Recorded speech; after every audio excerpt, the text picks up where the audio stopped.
Abram suas Bíblias em Atos dos Apóstolos, capítulo 12. Atos dos Apóstolos, capítulo 12. Atos, capítulo 12, versículo 5. Atos dos Apóstolos, capítulo 12, versículo 5. Quem achou, diga glória a Deus. Pedro, pois, era guardado na prisão. Pedro, pois, era guardado na prisão. Pedro, pois, era guardado na prisão. Mas a igreja fazia contínua oração por ele, a Deus. E quando Herodes estava para o fazer comparecer, nesta mesma noite, estava Pedro dormindo entre dois soldados, ligados com duas cadeias. E os guardas diante da porta guardavam a prisão. E eis que sobreveio o anjo do Senhor, e resplandeceu uma luz na prisão, e tocando a Pedro no lado, o despertou, dizendo: levanta-te depressa. E caíram-lhe das mãos as cadeias. E disse-lhe o anjo: cinge-te e ata as tuas sandálias. E ele fez assim. Disse-lhe mais: lança às costas a tua capa e segue-me. E saindo o seguia, e não sabia que era real o que estava sendo feito pelo anjo, mas cuidava que via alguma visão. Oh, glória! E quando passaram a primeira e a segunda guarda, chegaram à porta de ferro que dá para a cidade, a qual se lhes abriu por si mesma. E tendo saído, percorreram uma rua, e logo o anjo se apartou dele. E Pedro, tornando a si, disse: agora sei verdadeiramente que o Senhor enviou o seu anjo e me livrou da mão de Herodes e de tudo que o povo judeu esperava. Amém? Amém. Quem dá glória a Deus? Quem dá glória a Deus? Levanta a mão, diga comigo: meu Deus, fala comigo pela tua palavra nesta manhã. Meu Deus, restaura a minha casa e a minha família pela tua misericórdia. Senhor Jesus, eu vim receber a tua graça a meu favor. Pode assentar e pode louvar a Deus com as palmas bem alegres.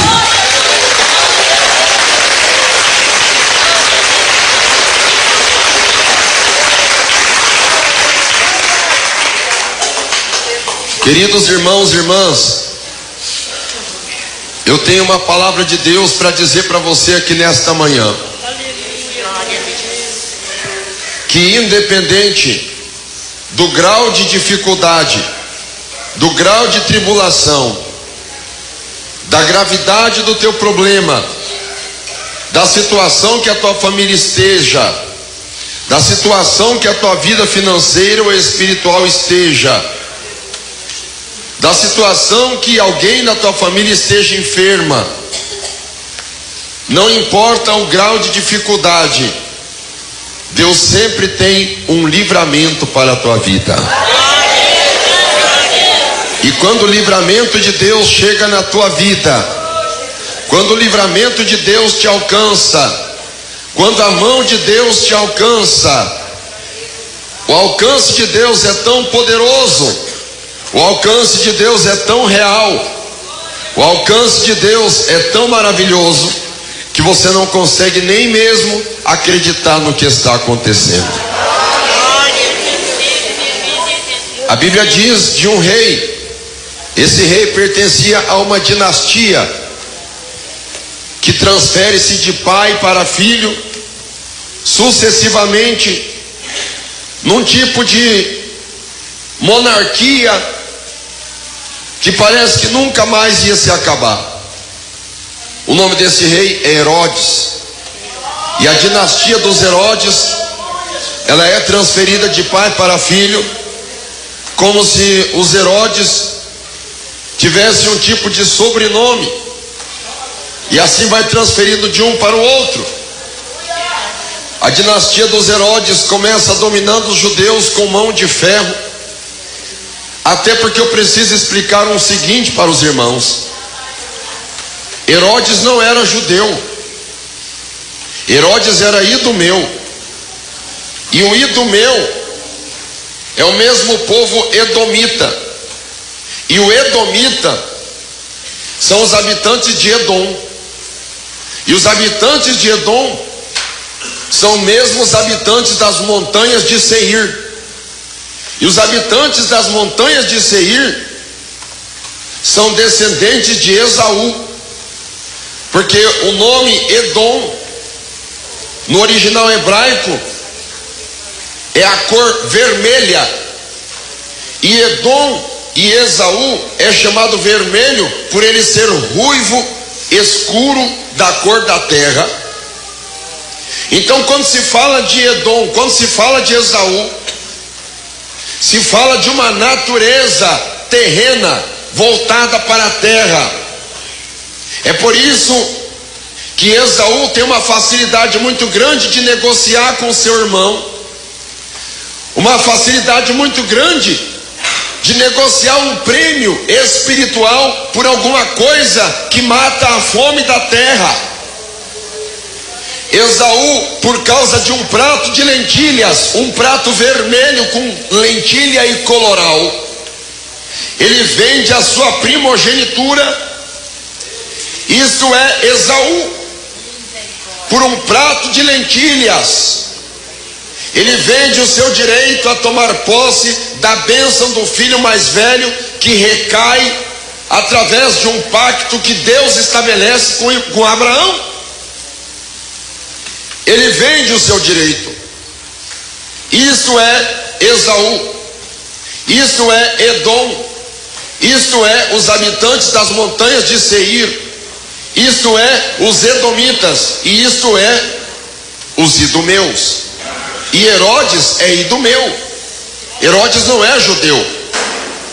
E a revanche, a guerra, o atrito que existia entre Esaú e Jacó, entre os dois irmãos, finalizaram depois que Jacó teve um encontro com o anjo.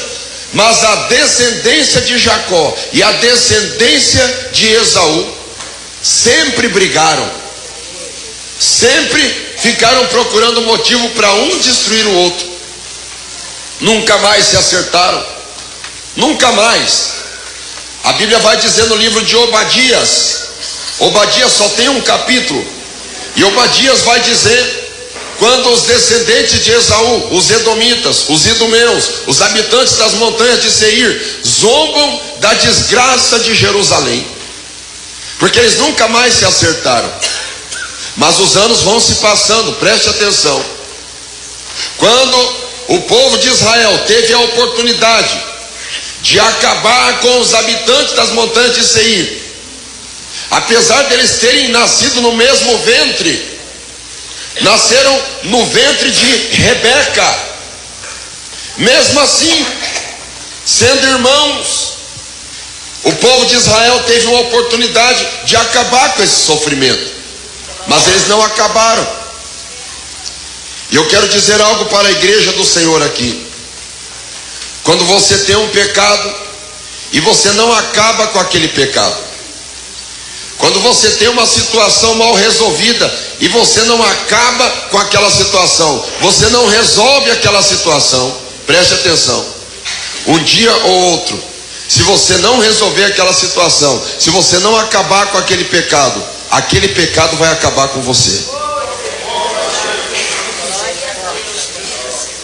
Pessoas que não resolveram um caso de adultério, pessoas que não resolveram um caso com a cobiça, pessoas que não resolveram um caso com a contenda ou com a mágoa, preste atenção, pois um dia aquele adultério, aquela prostituição, aquela mágoa, aquela iniquidade, ela pode crescer e florescer, igual quando você poda a cebola, o alho, ainda continua crescendo. Cuidado, quando você tem um pecado, quando você tem uma transgressão, você não pode esconder debaixo do tapete, você tem que confessar. E você tem que abandonar, porque aquele que encobre a sua transgressão nunca prosperará, mas aquele que confessa e deixa alcançará misericórdia, diz a palavra do Senhor. Alcançará misericórdia, diz a palavra do Senhor.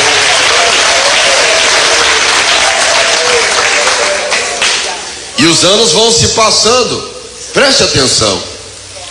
Com o advento da tecnologia, parece que os anos passam mais depressa. Eu vou fazer uma pergunta aqui. Eu não sei se vocês concordam comigo, mas parece que os anos estão passando tão depressa que parece que voa. Alguém percebeu isso? Levanta a mão assim.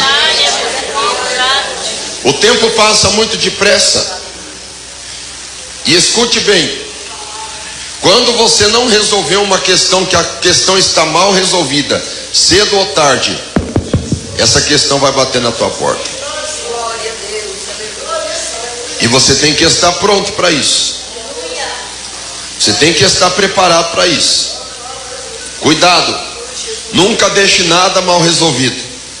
Resolva tudo na tua vida, porque o tempo passa muito depressa. Quando você menos esperar, você se depara com a situação. Daí não adianta você fazer assim, porque chega.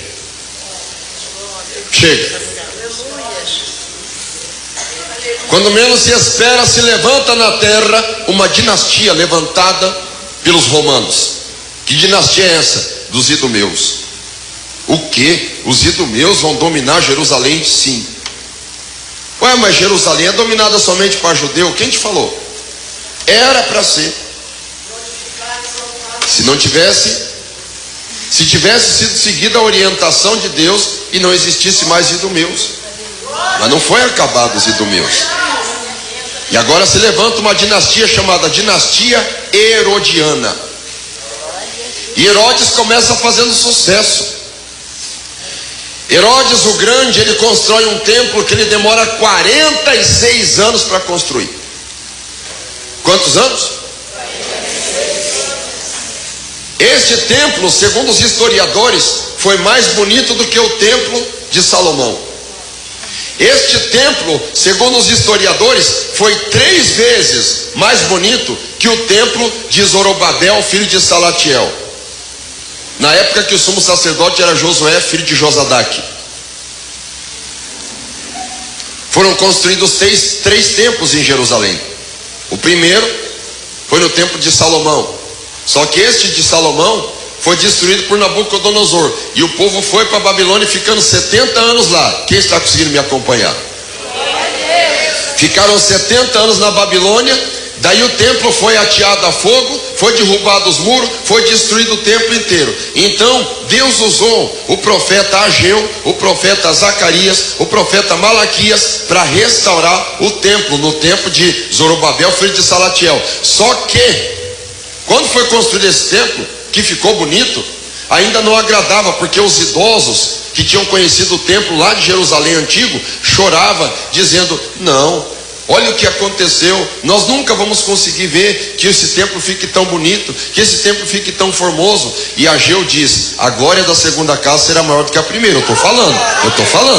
Ninguém acredita, mas eu estou falando. E ninguém conseguia entender, ninguém conseguia acreditar, porque aquele templo feito na época de Zorobabel, filho de Salatiel, não ficou tão bonito assim, não ficou tão atraente assim. Então Herodes foi lá e construiu o templo. Alguém diz: ô pastor, mas o Herodes construiu um templo, ele nem judeu era, como é que pode esse templo ter ficado bonito? Preste atenção, eu já não tenho falado aqui que quando Deus quer, até o urubu vira garçom, até o Satanás presta serviço para Deus. Deus manda e ele manda, ele desmanda, ele faz e acontece, ele explica, complica. Ele é o Senhor da obra, ele é poderoso, ele é o maior. Então, quando Herodes o Grande constrói esse templo, que demora 46 anos para construir, tem gente que pensa que a glória está no templo. Tanto que os discípulos de Jesus, dá uma olhada, numa certa feita e diz: que coisa bonita isso aqui. Jesus fala assim: ih, rapaz, você nem sabe, não vai ficar pedra sobre pedra aqui que não seja derrubado. Mas e para se cumprir que a glória da segunda casa é maior do que a primeira, o que aconteceu? De repente um senhor de idade chamado Simeão está com os seus olhos quase se escurecendo por causa da idade. Daqui a pouco vai chegando um menininho nos braços de uma mãe jovem, junto com o pai. A criancinha vai chegando para se apresentar. A hora que Simeão levanta a criança para cima, Simeão dá uma olhada: o quê? Esse aqui é o meu Salvador? Esse aqui é o meu Senhor? Esse aqui é o Messias?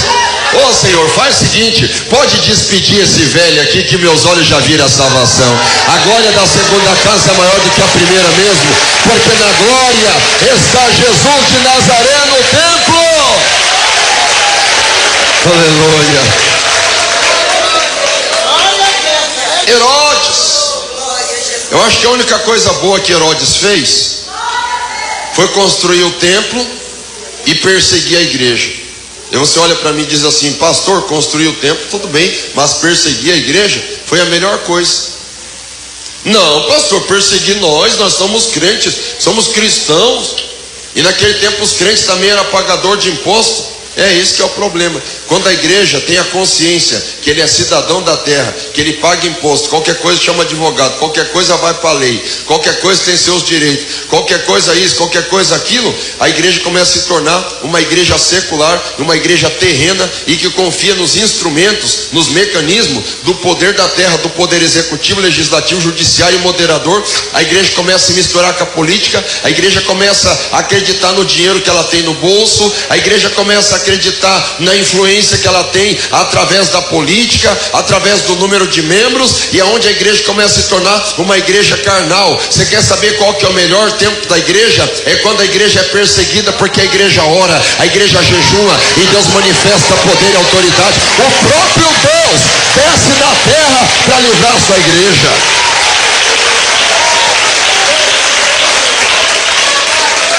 A melhor coisa ainda, melhor do que construir o templo, melhor do que construir o templo, foi Herodes ter perseguido a igreja. Ô pastor, mas coitado do Tiago, no capítulo 12 de Atos, a Bíblia diz que Tiago foi morto à espada. Foi morto à espada? Foi morto à espada? Que problema tem nisso? E a glória de Deus que está na cabeça dele lá em cima? Ah, mas o pastor fala assim porque não é o senhor que passou por essa morte. Preste atenção, meus queridos. O diabo está conseguindo torcer os nossos miolos para a gente pensar que a nossa vida é importante demais. Glória a Deus, glória a Deus. Você que pensa que a tua vida é importante demais, eu quero que você diga para mim quantos anos de vida você tem. Glória a Deus. Não estou perguntando a tua idade, eu estou dizendo quanto tempo você vai viver. Sabe quanto tempo você vai viver? Se Deus me der graça, eu chegar a 100 anos, eu tenho certeza que eu vou chegar a 100 anos assim, bem velhinho, fraquinho. Que prazer eu vou ter em chegar em 101. É verdade. A nossa vida é tão preciosa. Às vezes Deus nos dá uns perfumes cheirosos, Deus nos permite comer umas carnes macias, gostosas, que o dente nem sente. Às vezes Deus permite a gente entrar dentro do carro, parece que a gente está dentro de uma nave viajando para o céu. Às vezes Deus permite a gente experimentar coisas tão gostosas aqui, mas a nossa vida não passa de 100 anos. Preste atenção, essa nossa vida não é nada quando é comparada com a vida eterna morando com Jesus Cristo lá na glória. Nada se compara à salvação da nossa alma, igreja. Sabe o que Paulo falava? Paulo falava assim: a minha vida, eu não tenho em nada a minha vida por preciosa. Quando nós chegarmos a esse ponto, aí sim eu vou dizer que nós somos crentes.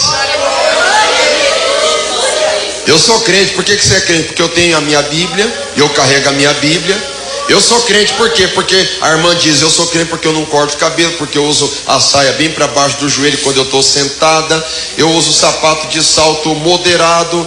O irmão diz, eu sou crente porque eu dou o dízimo, eu não jogo futebol, não torço para time nenhum, eu sou crente, sou crente, sou crente, sou crente até debaixo d'água. Aí você pergunta para o abençoado, preste atenção, se você morrer daqui 1 minuto, você vai para onde? Oh, não toca nesse assunto, vamos mudar de assunto. Não estraga a conversa. Espera lá.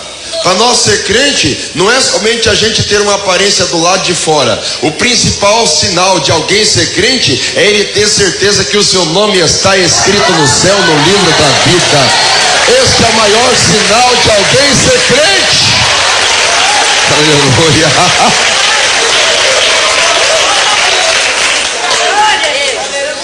E o Herodes puxa da espada.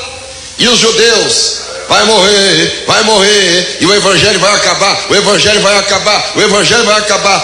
Puf, enfia a espada na barriga do Tiago e mata Tiago. E o Herodes pensa, é assim que a gente acaba com o cristianismo, através do terror.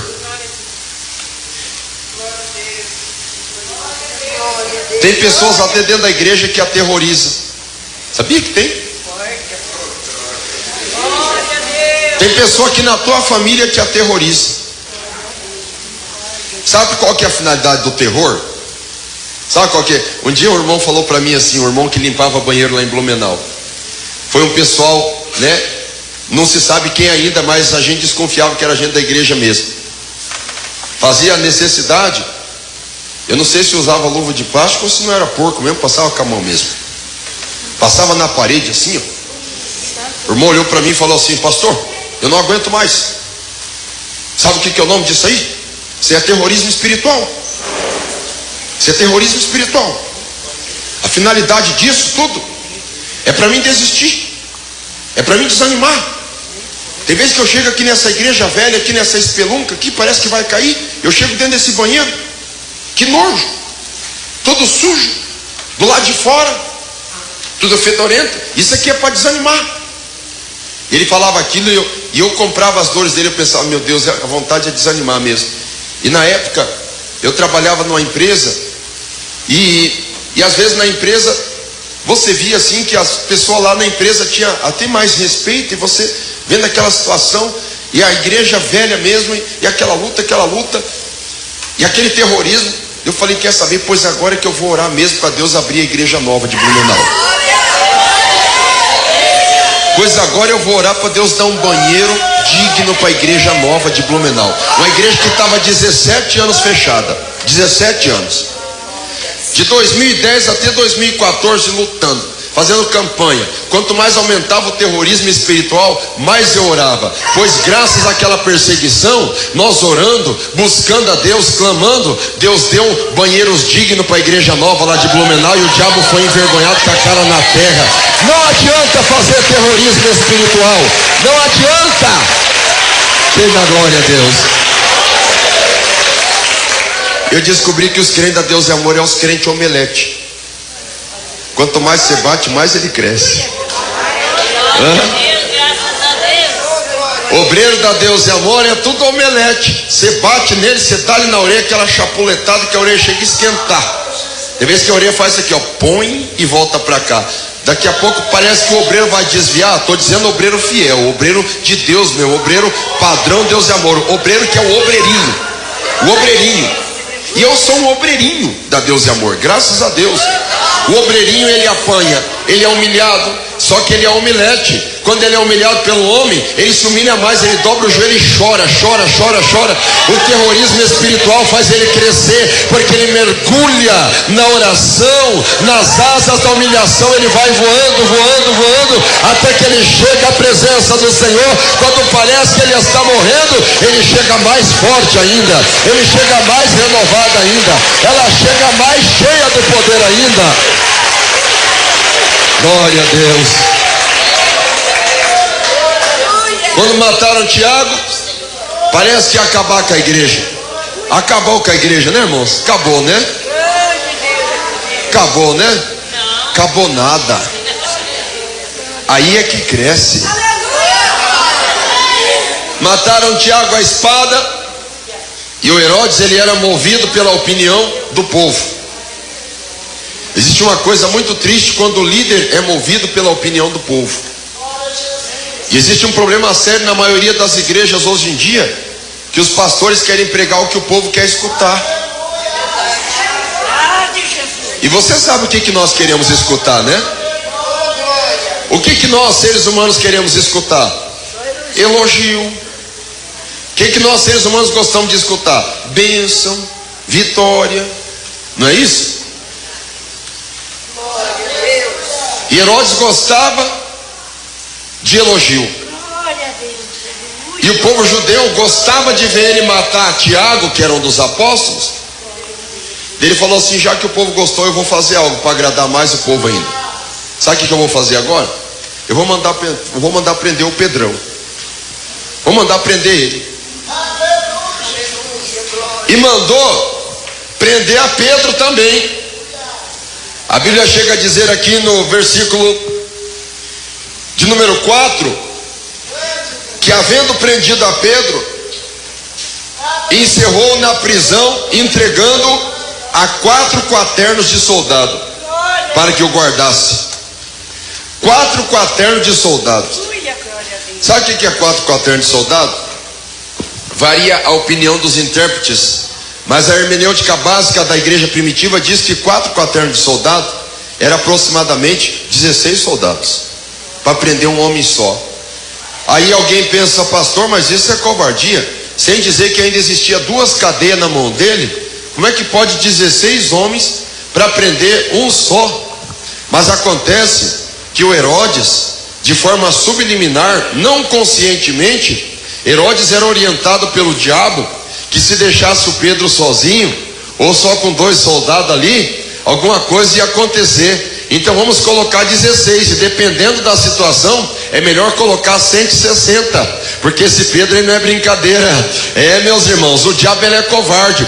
Por isso que às vezes você já notou que às vezes você está passando uma luta, uma dificuldade na tua vida, e daí começa a se acumular tudo de uma vez só? Você já notou isso? Às vezes você está passando uma luta numa situação e começa a se acumular tudo de uma vez só na tua vida, e você começa a pensar: meu Deus, o que está acontecendo? O que eu fiz para Deus? Isso é covardia. Eu não aguento essa prova. Eu não aguento. Já não basta isso, já acontece aquilo.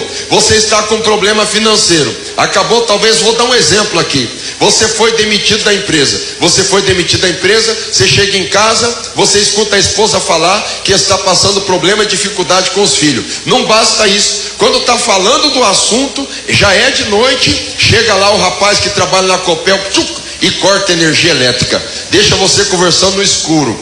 Daí você vai dar uma olhada no celular para iluminar a conversa, o celular já está acabando a bateria. E daí a hora que o celular já está acabando a bateria, que você está atribulado, vai pegar o celular da esposa, a esposa diz: eu esqueci de te contar, eu recebi uma ligação que nós estamos devendo tanto e tanto, tanto. Não, mas como pode isso? Porque teu nome foi usado, o teu CPF. Você já notou que às vezes o diabo vai preparando situação para a tua vida, que vai ficando uma se acumulando em cima da outra, e você diz: meu Deus, eu não aguento isso. Por que isso? Porque Satanás é covarde. Mas presta atenção, depois de tudo isso que aconteceu na tua vida, o engraçado é que você ainda está aqui assentado, batendo palma e dando glória a Deus. É porque é Deus que te sustenta, é Deus que te dá livramento, é Deus que te guarda.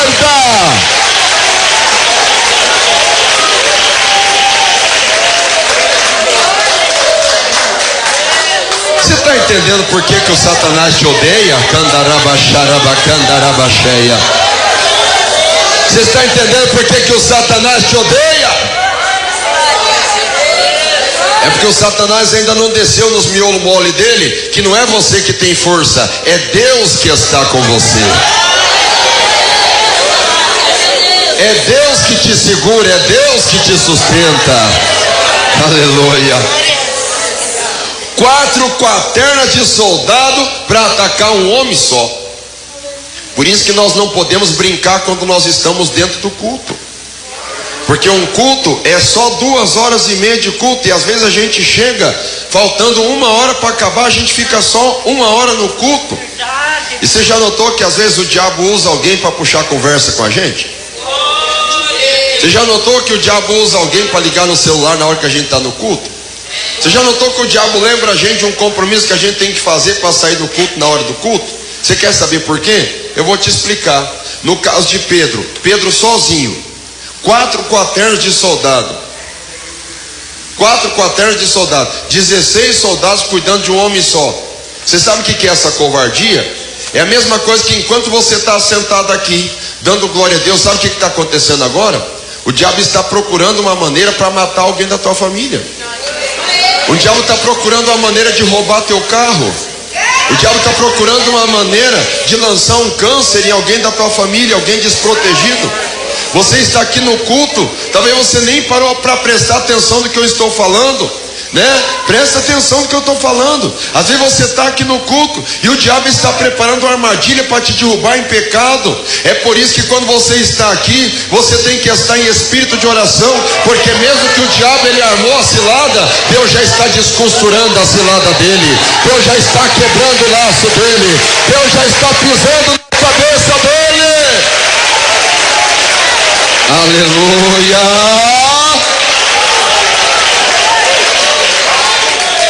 Quem dá glória a Deus? Quem dá glória a Deus? Pedro está preso por 4 quaternas de soldados, diz a palavra. E aqui no versículo 5, a Bíblia diz: Pedro, pois, era guardado na prisão. Alguém aqui já viu uma cena? Eu não acho muito interessante esta cena, não. Eu não gosto de rato. Quem que gosta de rato? Nem de hamster eu gosto. Mas eu vi uma situação que me chamou a atenção. Um gato deu um monte de tapa na cabeça do rato. Pá! A hora que o ratinho, pá! O ratinho, pá! Só na cabeça para deixar o rato tonto. Daí o rato ia tentar fugir e o gato despontava a unha. Venha. E o ratinho querendo fugir. O gato, venha. Sabe o que eu percebi nisso, irmãos? É exatamente a maneira como Satanás trabalha quando ele consegue pegar um ponto fraco de alguém. Não é uma covardia o gato grandão daquele tamanho e o rato tentando escapar? O gato só desponta a unha aqui. Venha. E agora, quem que vai livrar o coitado do rato da mão do gato? Alguém diz assim: coitado do rato? Ladrão de queijo? Roedor de milho, de arroz? Sem dizer ainda no excremento dele que é altamente doentio. E a urina dele que transmite leptospirose. Quem que vai valorizar um rato? O rato tem que morrer mesmo. Escuta uma coisa aqui. Quem que era você, irmã, antes de conhecer Jesus? Meu irmão, quem que era você antes de conhecer Jesus? Mentiroso, torcedor para time de futebol, sem dizer alguns casos de até pinguço. Deus o livre se riscasse um fósforo perto de você, não é assim? Algum caso até fumar maconha, maconheiro mesmo. Irmã mentirosa, braba, revoltada, xingava tudo quanto é palavrão. Xingou a mãe, xingou o pai. Sem dizer ainda pobre, que nem eu. Sem dinheiro, sem nada, quem que vai dar valor para quem é pobre? Não é assim? Não é um rato? Você nunca ouviu a expressão, é pobre que nem um rato? Não é assim? Em alguns casos até alguém até que roubava. Foi até para cadeia. Não é? Igual tem umas pessoas que dizem assim, uma das palavras mais feias que tem é a palavra esteja preso. Faz tempo que você não escutava essa palavra, né? Esteja preso. Então, nós estávamos presos na garra do gato. Um rato, coitado. Quem que ia dar valor para nós? Quem que ia dar 1 centavo para nos tirar da prisão e da garra do gato? Ninguém. Ninguém. É igual diz aquele hino do Osés de Paula: ninguém se importa por minha alma, o triste choro. Quem vai valorizar uma alma que chora a noite inteira? Quem vai valorizar uma alma que está com depressão? Quem vai valorizar uma alma que está sofrendo no fundo de uma cama, fazendo uso de fralda geriátrica? Quem vai dar valor para uma alma que não tem dinheiro para contribuir com o INSS? Quem vai dar valor para uma alma miserável que até já matou, já se prostituiu e está fedorenta por causa do pecado? Ninguém. Mas Jesus decide: não, eu vou lá, vou morrer, vou derramar meu sangue e eu vou arrancar esta alma da prisão, vou arrancar esta alma das garras do diabo, vou arrancar esta alma, eu vou fazer alguma coisa. Candalabaste, candalabaste, candalabasturianda labaia. E se Jesus já fez isso uma vez, e você está preocupado por causa da prisão que você está preso agora, você que é fiel que está na prisão, você que é fiel que está preso até em cadeias, porque crente rebelde quando está na cadeia, Deus que está provando, tem que ficar na cadeia um bom tempo para aprender mesmo. Agora você que é fiel, que está preso, que está na cadeia da perseguição, na cadeia da luta financeira, na cadeia da luta espiritual, Deus já te arrancou de situação pior. Não temas esta cadeia, não temas esta prisão. Deus vai mandar um terremoto lá, vai se arregaçar as portas, e Deus vai te arrancar de lá e vai te dar livramento, porque você é fiel.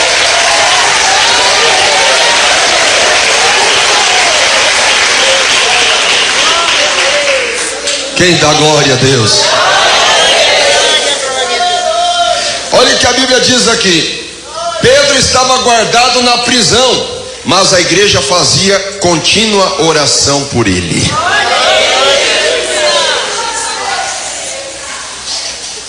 Pedro estava na prisão, mas a igreja fazia contínua oração por ele. E é claro, nem precisa dizer, né, que a igreja naquele tempo não fazia oração contrária por Pedro. Você sabia que hoje existe crente macumbeiro que faz oração contrária na igreja? Só que escuta uma coisa, a irmã semana passada perguntou para mim: ô pastor, existe oração contrária? Eu falei: ora, pode até existir, mas é perda de tempo. É verdade. É igual Balaão tentando amaldiçoar Israel. Quando Balaão vai fazer o seu batuque gospel para amaldiçoar, quando Balaão vai virar as costas para o altar para fazer oração contrária de macumbeiro, Deus toma o Balaão e fala assim: ô Balaão, o negócio é o seguinte, fala para Balaque o seguinte, contra Jacó. Vocês imaginam, irmãos, Curitiba, uma cidade tão grande, cheia de gente de tanta fé, de tanta fé. Vocês acham que não está cheio de gente do Espírito Santo, cheia do poder de Deus aqui nessa cidade, que está orando em favor dessa obra?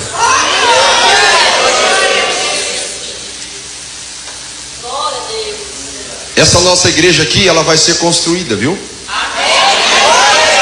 Deixa eu falar uma coisa. Está cheio de murmuradores pelos cantos da igreja, falando besteira e falando abobrinha.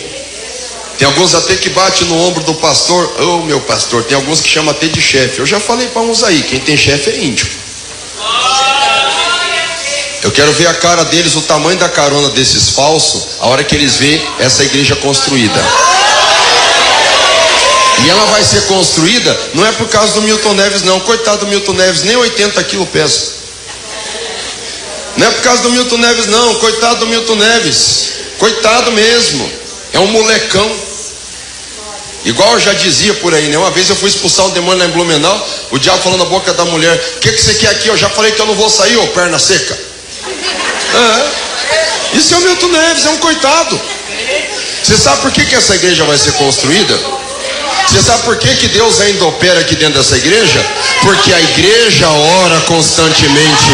A igreja ora constantemente. O povo de Curitiba ora. Aleluia.